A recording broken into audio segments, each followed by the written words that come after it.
అదే RTV app వార్తల్ని క్షణాల్లో చదివే అవకాశం ఉంటుంది. ఒక న్యూస్ పేపర్, ఒక టెలివిజన్ ఛానల్ మీ చేతుల్లో ఎప్పుడు ఉంటాయి.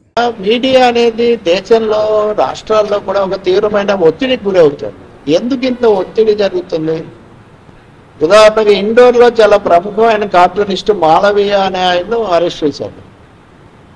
ఆ కేసు పెట్టారు, ఇంకా అరెస్ట్ అదంతా ఇష్యూ చేశారు. ఏమి అంటే ఆయన వేసిన కార్టూన్లు దేశ ప్రధానిని అలాగే ఆయనకు సంబంధించిన సంఘ పరివారాన్ని అవమానించేవిగా ఉన్నాయని ఎవరో ఫిర్యాదు చేశారట, ఆయన్ను చేశారు. సో ఆయన ఎవరికి కూడా ఎదుర్కొన్నాను, ఓకే నేను ఎదుర్కొంటానని చెప్తున్నారు. కానీ కవులు, కార్టూనిస్టు ఇట్లాంటి వాళ్ళు కూడా ఎప్పుడు ఏమి రాసినా విమర్శ అనేది సహించలేని ఒక లక్షణం పాలకుల్లో ఎందుకు పెరిగిపోయింది? అది ఇప్పుడే హఠాత్తుగా రాలేదు, ఇంతకుముందు ప్రభుత్వం ఉన్నప్పుడు ఉంది. ఇప్పుడు అది పెరిగిందా తగ్గిందా ఎవరి లెక్క వాళ్ళది. కానీ జాతీయ స్థాయి నుంచి రాష్ట్రాల వరకు కూడా ఈ అసహనం, విమర్శను సహించలేని లక్షణం చాలా పెరిగిపోతుంది. ఇది ఒక మీడియా వ్యక్తిగా, ఒక రచయితగా, లేకపోతే ఒక వ్యాఖ్యాతగా ఏమాత్రం ఆమోదించలేనటువంటి ఒక పరిణామం. మీడియా అంటే దానికి ఏ విమర్శ చేయకపోతే, ఉదాహరణకు ఒక వేపన పద్యం లేకపోతే ఎలా ఉంటుంది మన సాహిత్యం? ప్రశ్నించడానికి మనం ఎవరిని తీసుకుంటాము? అలాగే ప్రశ్నిస్తాము అన్న వాళ్ళు కూడా ప్రశ్నించడం మానేసి ప్రశ్నించే వాళ్ళ మీద చర్యలు తీసుకునే పరిస్థితి రావడం, ఇదంతా ప్రజాస్వామ్యానికి అలాగే మీడియా స్వేచ్ఛకు ఏమాత్రం వాంఛనీయమైన పరిణామం కాదు. గత ప్రభుత్వము జగన్మోహన్ రెడ్డి గారు ముఖ్యమంత్రి అయినప్పుడు మొదట్లోనే మీడియా సంస్థల పేర్లు అయితే ఆయన దాంట్లో, వీళ్ళు వచ్చినప్పటి నుంచి ఇప్పుడు మీడియా రెండుగా విభజించబడిపోతే ప్రతిదీ వీళ్ళకి అనుకూలం. అంటే అస్మదీయులు తస్మదీయులు, మీడియాకు అస్మదీయులు తస్మదీయులు ఉండడానికి అవకాశం లేదు.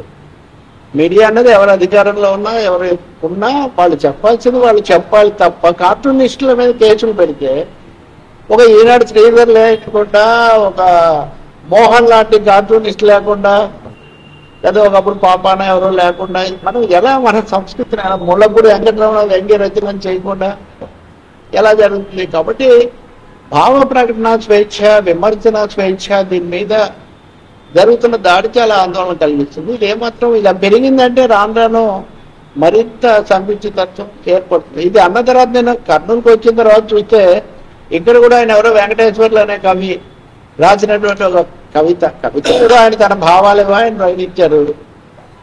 అందులో అది ఒక మాజీ మంత్రి గారికి వర్తిస్తుందని చెప్పి అతని మీద పోలీసులు రోజు పొద్దుకు తీసుకుపోయి సాయంత్రం అని వాళ్ళు కూడా కొన్ని రాజకీయ పార్టీలు కూడా తన మీద విమర్శ చేశాయి. నేను అంటాను కూడా దేశాన్ని దోచుకుంటున్నారు అని జనరల్గా అంటారు. ఎప్పుడు కవులు, రచయితలే కాదు, రాజకీయ నాయకులు కూడా దేశము, దోపిడీ, కాలుష్యము, పీడన ఇట్లాంటి మాటలు ఎప్పుడు మాట్లాడుతూనే ఉన్నారు. ఇప్పుడు నేను చెప్పిన కవితలు అయితే ఎవరి పేరు లేదు, ఎవరి పేరు లేకపోయినా సరే దోపిడీ అంటే లేదా అవినీతి అంటే ఇది మాకే అని ఎందుకు అనుకుంటున్నారు? అనుకుని ఎందుకు వాళ్ళను తప్పకుండా వాళ్ళకి సంఖ్యలు వేయాలి, వాళ్ళ మీద చర్య తీసుకోవాలని ఎందుకు భావిస్తున్నారు అని చాలా సందేహం. మొన్న ఇంకో రాష్ట్రంలో అయితే ఒక కవి చనిపోతే ఒక అంతిమ యాత్రలో ఒక కవి చదివారు. అది ఫైజ్ అహ్మద్ ఫైజ్ రాసినటువంటి కవిత. ఫైజ్ అహ్మద్ ఫైజ్ ఎప్పుడు రాశాడు? ఎప్పుడో దేశ విభజన తరగతి ముందు. నువ్వు పాకిస్తాన్ కవి రాసిన కవిత చదివావు అని వాళ్ళ మీద అంతిమయాత్ర సంతాప సభను కూడా ఆటంకపరిచిన పరిస్థితి. ఇది గతంలో ఎప్పుడు మనం ఈ స్థాయిలో చూడలేదు. ఎన్కౌంటర్లు, ఆపరేషన్ కంగారులు అవి ఎలా చూస్తున్నాం. ఇట్లాంటి ఎన్కౌంటర్లు, వీటి మంచి చెడ్లు, వాటి మీద విమర్శ, రాజకీయంగా ఎవరితోనైనా విభజించవచ్చు, ఎవరి మీదైనా చర్య తీసుకోవచ్చు. తప్పు చేస్తారు అనుకుంటే చట్టబద్ధంగా దాని మీద చేయాలి. కోర్టులు కూడా 1-2 సార్లు చెప్తున్నాయి కదా ఈ మధ్య. ఒకటి ఇష్టానుసారం బాధ్యతారహితంగా ఎవరి మీదైనా ఏదైనా మాట్లాడతామంటే అది చాలా తప్పు, అది కుదరదు.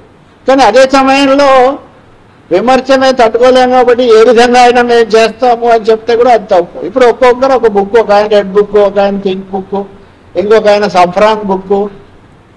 ఈ మధ్య మాజీ ముఖ్యమంత్రి అయితే ఎవరు ఏం పేరన్నా పెట్టుకొని తలా ఒక బుక్ పెట్టుకొని దొరికిన పేర్లని రాయని తర్వాత చూద్దామని ఆయన ఒక చెప్పారు.